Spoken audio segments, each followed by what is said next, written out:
All right, it looks like it's recording. So this is Michelle with Mothers Illuminated, where we help light up the pathway to mother. And I am here today with Nikki Lambert. So Nikki, tell us a little bit about what you do and kind of how you got there. Okay, so thank you first of all for having me. It's lovely to be here. So I'm Nikki. I live in the UK, and probably about a year ago now, just over a year, my whole life kind of did a bit of a 360. So I got married. We relocated down to the south coast, which is where we are now, and I decided to give up my 20+ year corporate career and start my own business, which is Yogi Mum. So the last year has been interesting. It's been highs, it's been lows, and everything in between. But yeah, I don't think I'm going to go back. I've kind of had a taste now of working for myself and doing my own thing, and I love the freedom that comes with that. So yeah, that's kind of me in a nutshell, from a kind of what's happened and how I've got here. Yeah. So what was the corporate career that you had before that? Very different to what I'm doing now. So I was in recruitment, so talent acquisition, and I was working for big corporate clients, very high pressured, very stressful, quite fast paced. And I have gotten to my 50s now. I'm in my 50th decade, and I was kind of like, nah, I need a slower pace of life now. I need things to just calm down a little bit and get a bit more balance. Yeah. Now, so you said you do Yogi Mom now, so I'm assuming it's yoga for mothers, or what exactly does that entail? No. So the name is quite deceiving. So I will kind of give you that. So Yogi Mum, it's more around, it's very different actually. So it's set up to help parents of teenagers who are self-harming.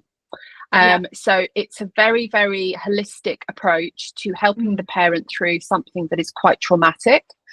And it's different in that it's not focusing on helping the child, although inadvertently it does. It's focused on the parent, and it's taking the parent through that journey, that inner journey of healing and transformation, so that they can show up differently. They can show up in ways that are really beneficial, that help their child and open the door for their child to actually choose to want to heal from the self-harm that they're inflicting on themselves. Yeah. Now, obviously, that's very, very different from recruitment. Yoga does come in, though. Yoga does come in. So I kind of deliver the work in the program through breath work. I'm toying with yoga. I do yoga personally. I love yoga. It's got me through some really, really tough times. And I'm about to get my yoga certification. I don't know if I'm bringing yoga into it or not, or if I'm just keeping it for me. The title Yogi Mum is more around the ethos, the yogi way of life. It's about being grounded, being in the body, not in the head, not in the monkey mind, kind of in this chaotic space, but actually coming back into the heart, into the body, and being that grounded, calm presence for your child, which when you're going through something like that with your teenager, it's so important that you are grounded and connected, because they are in a state of absolute chaos. Yes. Yeah. Yeah. We've done a lot. So my kids are very young. I don't have teenagers. I have 4 children and my oldest is 5. So very, very young. And for me, it's like, I do a lot of that stuff. And just in the sense of like, you've got tiny children who are co-regulating with you, And so they're not able to manage their emotions. It's up to us to do it for them. And I think that still extends. Like, I know even in just my marriage with my husband, that's still true to an extent. You know what I mean? Like, even as adults, we need to practice that and keep 100%. Control of ourselves. And if you have, sorry, I was just going to add to that. If you have never learned how to regulate your own nervous system, how on earth can you do that as a parent? If no one's ever shown you, which they've never shown me, you just emulate the patterns and the behaviors of the way that you were raised.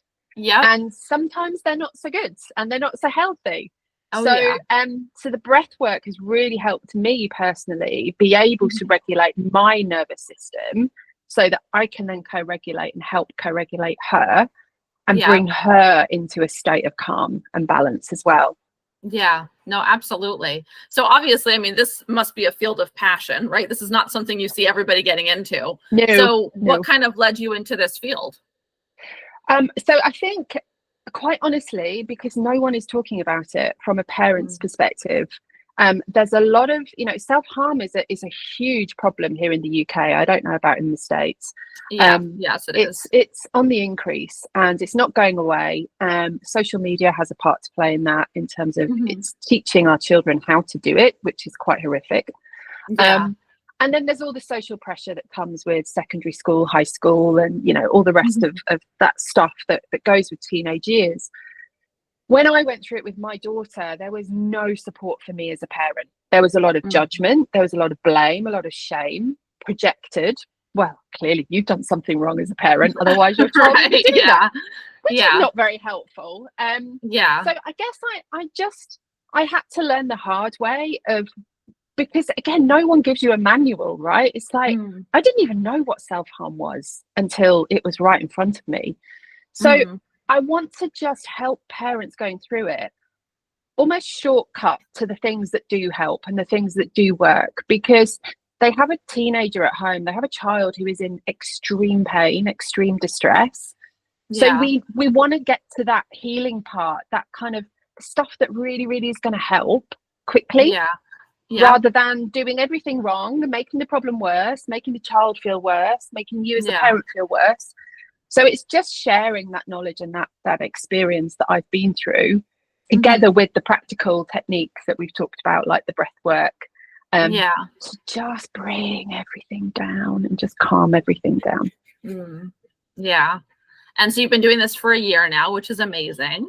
What are the kind of results you're seeing with your clients? I mean, I would imagine stuff like this is life-changing, So it's a really interesting question, because as the parent, it's not for everyone, because as the parent, you have to be open to wanting to do the work. And actually, when I look back, I never for one second thought, oh, it's something that I've done to start with. It was very much, my child has a problem. As the parent, I need to fix this problem. That is a really naive statement to make, but I did it. I was there. And so I was furiously trying to think of ways to fix. When it's not a problem that you can fix as the parent, you just have to show up in a way that facilitates the space for that child to go, I don't want to do this to myself anymore, and I want to find other ways to deal with my emotions. So I learned how to be that role model for her. And it was tough, I'm not going to lie. It's like when you start to unpack your stuff, it's messy and it can get quite heavy. So it's not for everybody. And the people that I've seen have the best results are the ones that are committed and really, really want to just show up differently and be a different version of a parent that they've been so far. Because all we want, right? We just want our kids to be happy. We just want them to be healthy. So that just to answer your question in a very long roundabout way. No, that's okay. it's quite a big ask for parents to go, oh, well, maybe I need to look at myself in order to then help my child. So so the parents that do stick to it, the parents that do the practice, that do the exercises, that actually do the self-inquiry, are the ones that get those gold nuggets and those wisdoms and insights into, oh, that's why I've been behaving like that. And it was nothing to do with my child. It's gone back to when I was 6 or whatever it is. So it's a journey, and we're all kind of on that journey as parents. And I think when you're a parent, your child is the biggest mirror that you can have in front of you, because they reflect back what you're giving out. And when that's not so pretty, when you're faced with a child that's self-harming, or a child that's got bulimia or anorexia or depression or anxiety, in my opinion, you have to go, hold on one second. What am I doing here to contribute to this? What can I do differently? How can I show up differently that is actually going to help this situation and not make it any worse? Yeah, I absolutely love that. So we do a lot of gentle parenting techniques here at home. Nice. So I am like right on board with a lot of that.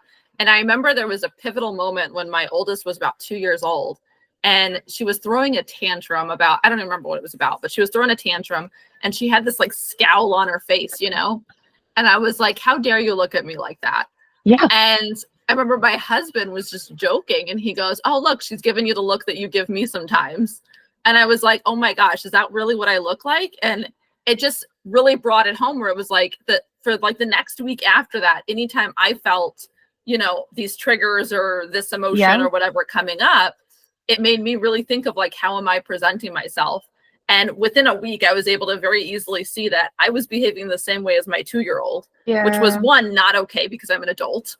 And two, you know, no wonder she's acting like that. She's seeing it from me, you know, and it really hit me. And I was like, wow, I need to change this. And so I started kind of noticing, like, for me, it was a big message of notice the triggers, you know? So like when I start to get angry, what does it feel like? What am I thinking? What are all these things that are bubbling up inside of me? And why am I feeling that way? Because it's not that like she's 2, she's doing everything that's developmentally normal, you know? And so if I'm getting triggered, that's a me problem, not a her problem. You know, but that's so refreshing to hear, and not many people think like that. And more people need to, and not to be like, hey, everyone needs to think like I am. That's not what I'm trying to say at all. But just if we can put ourselves into those positions of realizing we can't have expectations of our kids that are higher than we have for ourselves, you know, and until we're living that, it's not appropriate to put that on our kids.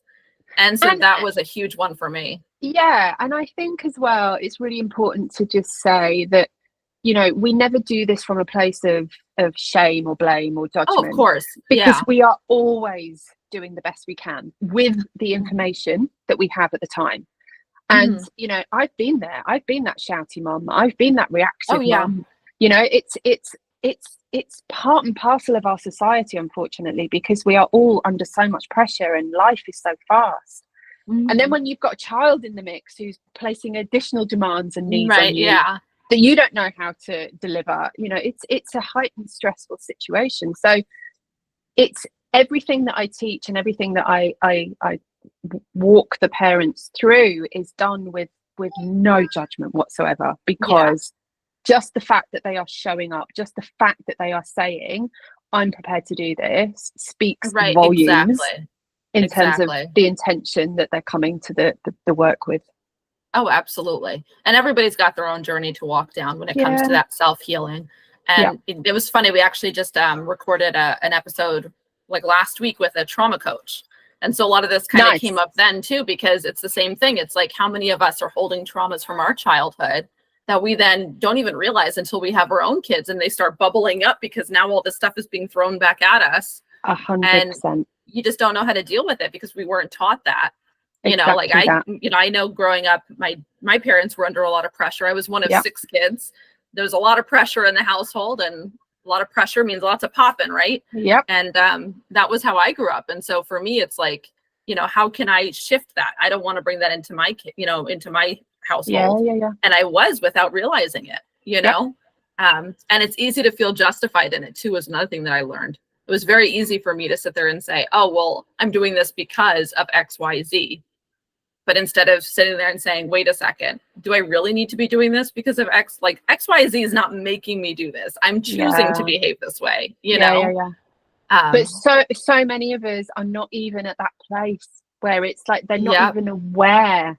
So it's automatic. The more that so I've trained as a trauma-informed coach as well. So that's part of the work. And the more that we become aware of our own trauma, and trauma does not have to be PTSD. It does not have to be a huge, big, awful experience. Trauma is how the person houses that experience. So one person could go through a situation and come away feeling okay about it. Another person could react very, very differently. So it's not the experience, it's how we internalize it. And you're right, it automatically kind of pre-programs us to behave in certain ways. And a lot of this is subconscious. And unless we start to do the work and bring awareness to that, you're running on autopilot a lot of the time. and you're reacting in ways that you kind of go, why did I just say that? Why Right. did I just, what? Yeah. Whose voice is that? That's not even my voice. That's my Yeah. father's voice from when I was 8 years old. Right. So it's just about bringing light and awareness into those places that we sometimes don't even realize are there. Right. Yes. And they're running the show. So it's, again, it's all done with gentleness and compassion and kindness to ourselves, because we are all doing the very best we can. Right. Exactly. I love that. So when you're talking to your clients, and you're helping them work through those triggers so that they can show up as the best mom possible to their children that are struggling, do you get any pushback with any of that? Do you get, I would assume that people that are ready to hire you already are made aware, like they already know. Yeah. So I'm assuming at that point they're more like, let's just get this show on the road. Like I'm ready to heal. Exactly. And that's why I say it's not for everybody. I think my work and my message is quite divisive. But that's a good thing, right? Because I only want to attract those parents that are ready to do this work. Exactly. And it's, again, no judgment. If it's not for you, it's not for you. And you can go and find something else that works for you and your child. But ultimately, you're absolutely right. It's a big commitment, and it's a big undertaking to go, right, I'm going to start to unpack some of my stuff. And I know it's not going to be pretty. And I know that there's going to be times where I really don't want to do this. But I also know that if I do stick to it, I'm going to come out the other side a much better, stronger, kinder person to myself, first of all. Because what we can't give to ourselves, we can't give to our child. And that's another thing that I learned. I've kind of grown up always pushing myself, push, force, and never with kindness, never with any real gentleness for myself. So I was in kind of quite a chronically stressed state, probably 10 years ago now.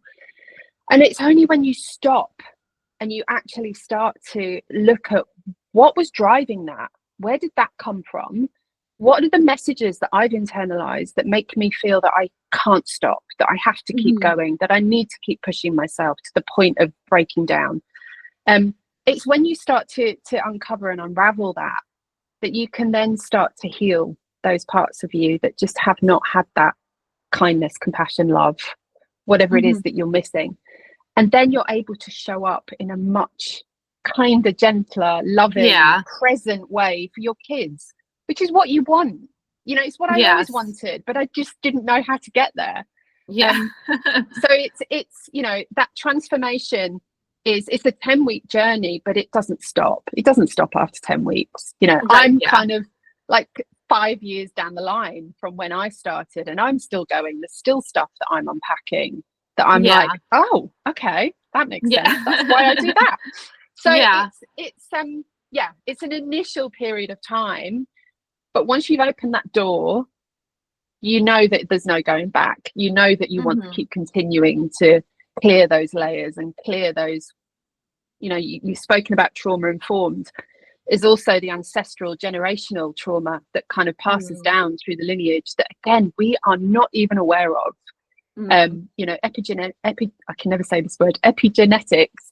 They've proven now that trauma passes up to 3 generations. Wow. So we come in with our parents' baggage and our grandparents' baggage. And for me, it was really, really important that I break that. And I do not want to pass any more of that down through my daughter and her children's line. So it's all interconnected. It's all healing at the end of the day. And however you get there are so many modalities. However you get there is great. The main thing is you get there. Right. Yeah. Yeah, exactly.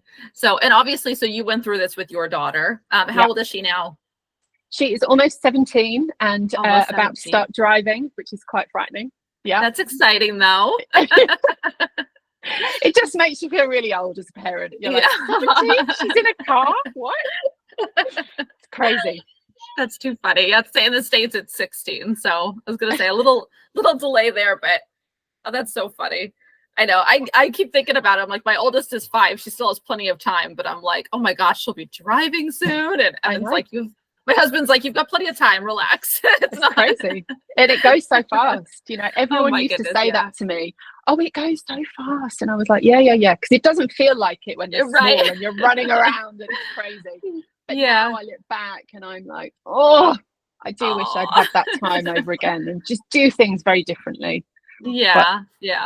And so how is your daughter doing now? I mean, obviously you've worked through this over the period of so many years. Yeah.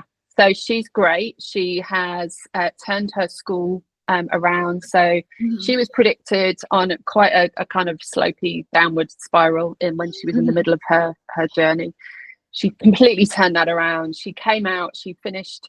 We have I always get confused with our school system and your school system. But, that's okay. So we kind of leave at 15, 16, and that's the big kind of exam period. So she sailed through that. Luckily, she did really well. She's now at college, which I don't know if that's high school for you. I don't know. But she's doing A levels now, and she's really enjoying that. And she's just happy and healthy.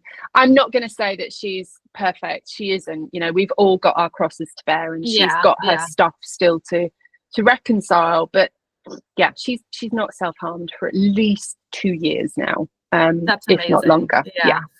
Yeah. And that must feel so good to know that you kind of had that power the whole time to be able to help turn that around for your family, and that you did that. Yes, and I think that's a really, really key point, is that we as parents have so much more power than we realize. And like you said with your 2-year-old and the example you shared, they come into this world and they're just sponges, and they just absorb everything around them, good, bad, ugly.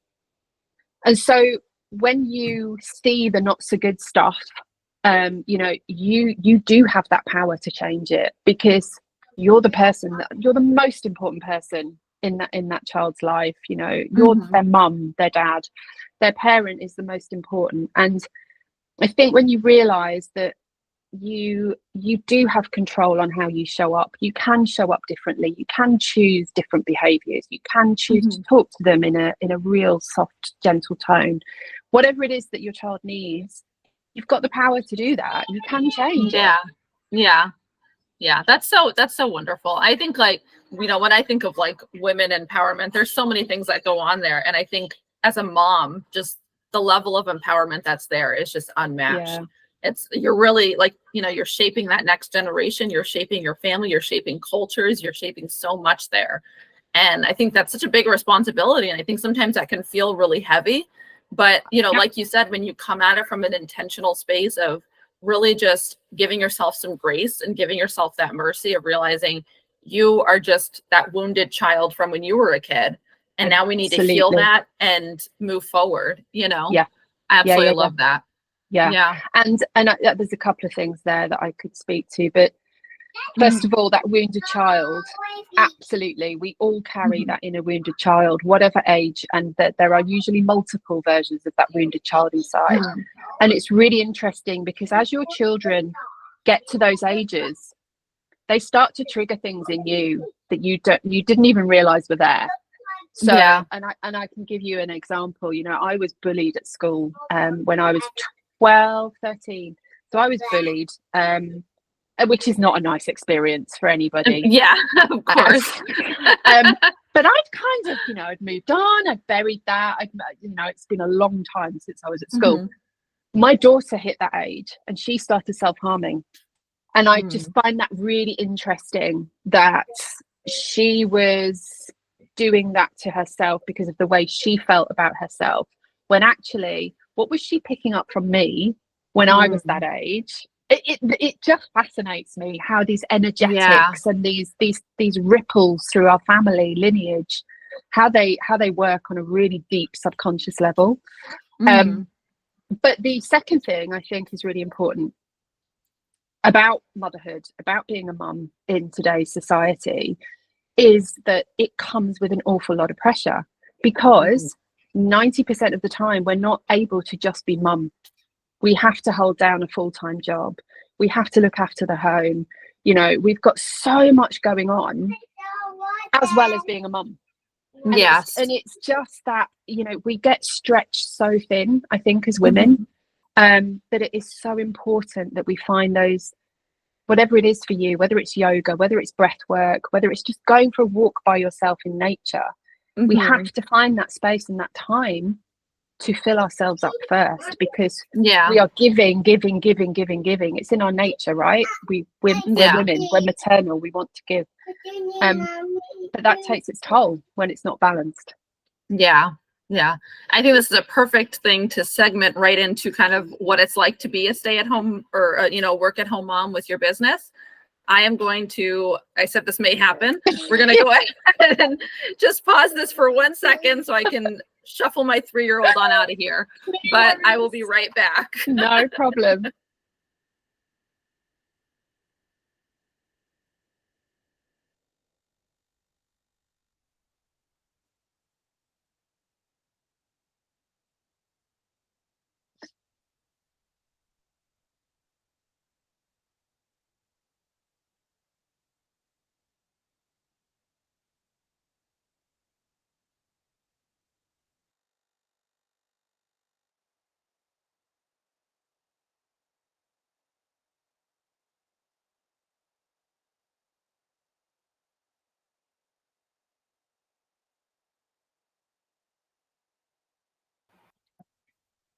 All right. Sorry about that. Can you hear me okay? Yes, I can hear you. I'm just going to take these out. They've seen. Okay, perfect. Can you hear me? Oh.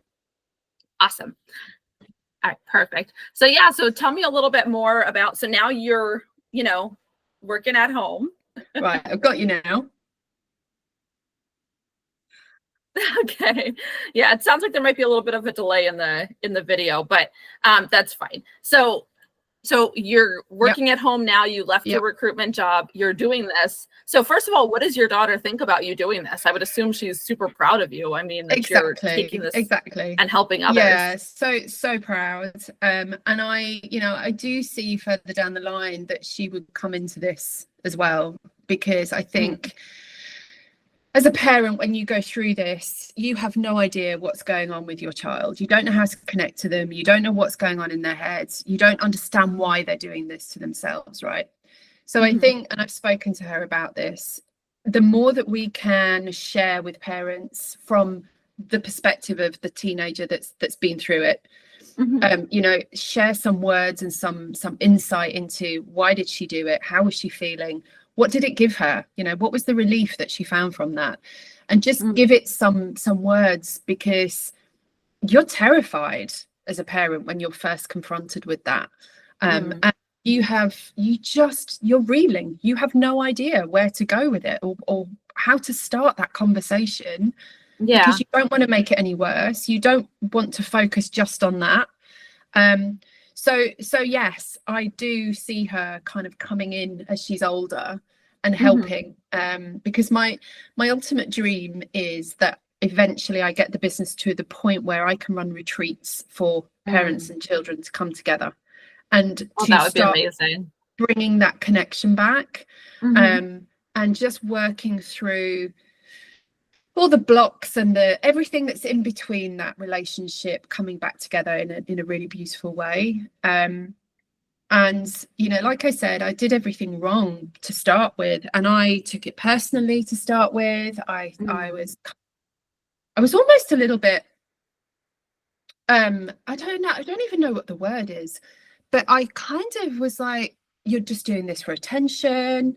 I mean, it horrifies me now, some of the things that went through my head at the time. But I see it so often in parents. They almost take a bit of a disconnected stance, because they're kind of like, well, they're just choosing to do this and it's a phase and they'll get through it and it's okay. And it's like, it's not okay. Your child is in crisis. And exactly. I just didn't see that for a while. So again, it's about just sharing that with parents so they get to the crux of the stuff that really, really helps them connect back in. and start to help. But yeah, I do hope one day that she kind of comes and joins me. Yeah. Yeah, it's such a passion. I mean, like I said, that's got to be such a passion project, this business that you're doing. And I think that like makes it so much more powerful too, when you get to do something that makes the world a better place, genuinely helps others, and you get to be super passionate about it. That's amazing. So, you have a teenager. So what's kind of the day-to-day like, when you're running a business? You've got things to do with your clients, things to do in your business. You've got, a teenager that needs your help as well. She's super independent. She's always been quite independent. So she's at college. She's there 5 days a week. So to be honest, she's kind of out of the house. The only time I really get to see her and connect with her is at the weekend. I've got my business. My husband also decided to quit his corporate career at the same time. So we've got 2 people in the house trying to get businesses off the ground and moving. So it's interesting. But, I think the thing that I love is just the flexibility with our schedules. It's like this morning, we're in winter here now in the UK. So the weather is gloomy, it's wet, it's cold. This woke up, it was beautiful, it was blue sky, sunshine, so we went for a walk for 2 hours. We went out and we did a beautiful walk together and set the intention for the day from that space. Whereas if I was in a corporate career, no way would I have the time to do that. Exactly. So I love the freedom and the flexibility, and the lifestyle we lead now is very, very different. It's much more relaxed, much calmer. And more connected. Oh, absolutely. And Yeah. so how do you manage a lot of that stuff? Obviously you've got a lot more freedom. You can kind of schedule your own things. Like you said, you've got a teenager, but they're kind of out of the house, so that definitely makes it a little easier than having a bunch of small kiddos. But do you have like specific days that you work with clients? Do you how do you kind of structure your schedule? No, it's really fluid. I think, as a young business, you have to have that fluidity to respond to the people that you're working with. So next year, I do want to try and put a little bit more structure in, so that, in an ideal world, I would love to have Mondays and Fridays off. That would be my dream. Monday, Fridays off, 4-day week. 4-day weekend. So it's just about, I think the biggest lesson I've learned becoming an entrepreneur is you have to have real boundaries with yourself. Because it would be so easy to go, do you know what? I'm just not going to do anything today. I'm just going to go to the beach, and that's all I'm going to do. But that's not going to grow my business, right? So it's about having those boundaries and getting those routines in place. And I've worked with some amazing coaches who've really helped me with that. And I think surrounding yourself with people who have been where you are and are a few steps ahead is really critical to your success, because it's a whole new world, right? The social media platforms, the technology, the automation, the funnels, they're like, what? These were alien words to me when I started. So I think it's important that you do have support. You have people in your camp that are experts in their field. If you can afford to get a VA, get a VA. Just speed all that process up, rather than you trying to do everything. Because there's only one of you, right? And you've got to remember why you started it in the first place. And if you're anything like me, yes, it's a passion, but I also want a real work-life balance. I want a business that works for my life and it allows me to do the things that I love to do. Yeah, I think the best way that I've ever seen it described was that there's no real work-life balance, but it's more that work is just integrated into your lifestyle.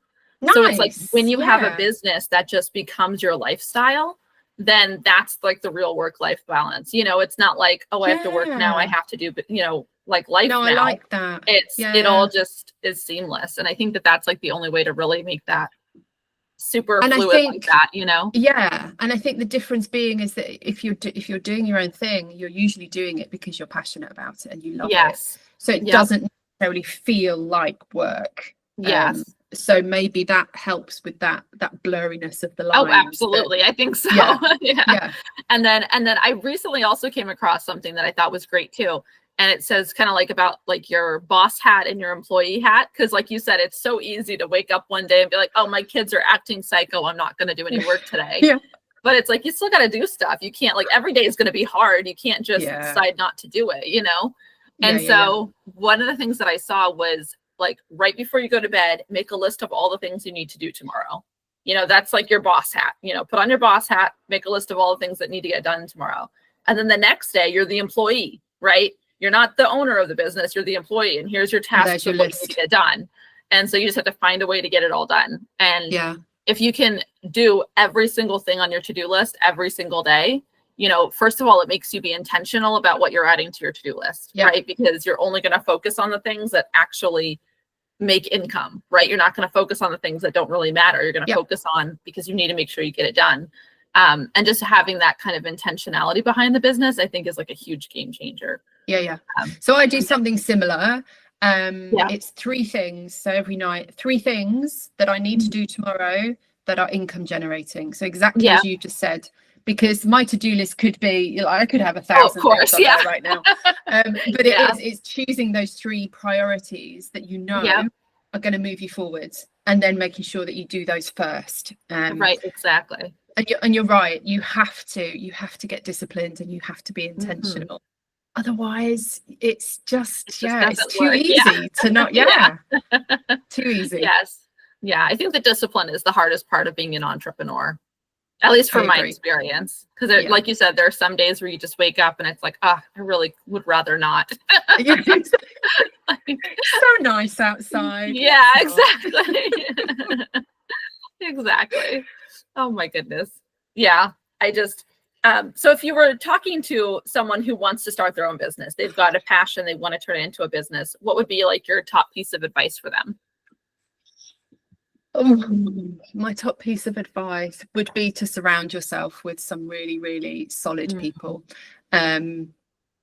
Yeah, I've worked with 3 coaches Mhm.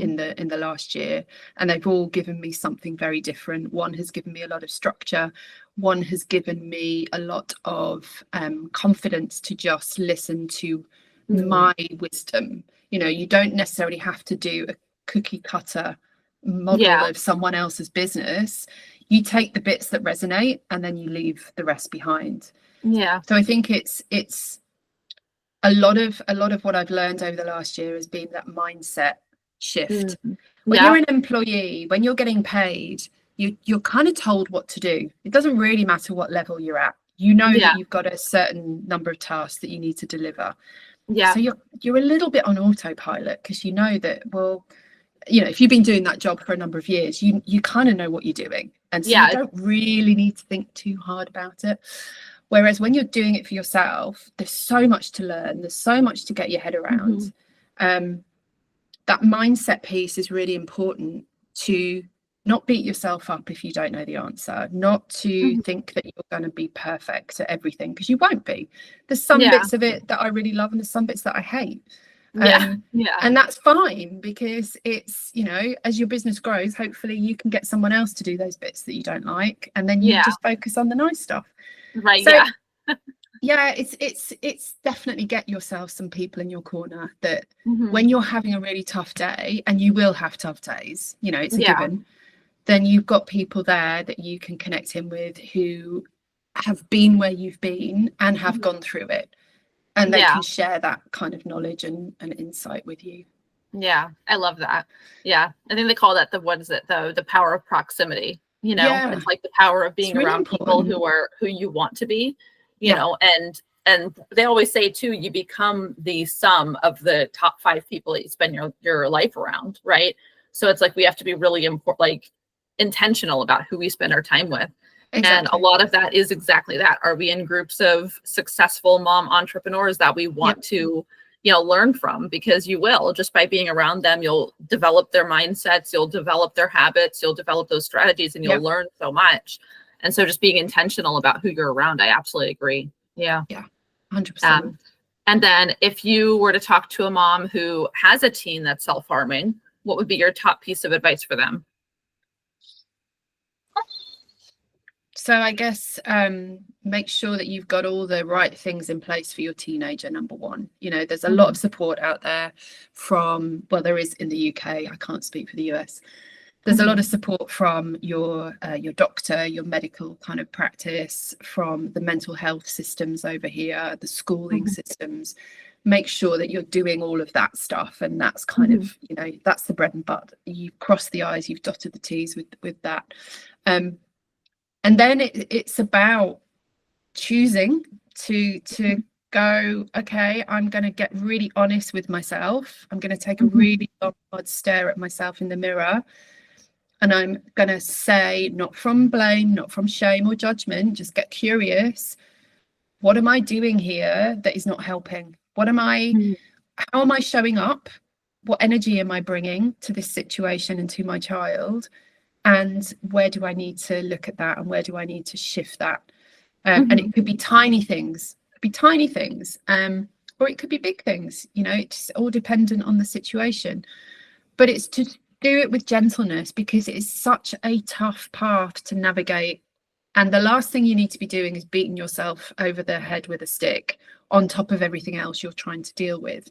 Yeah. So try and approach it with real gentleness and compassion, not just for your child, for you, because it's hard. It's a hard thing to experience, and you have no idea how long it's going to last.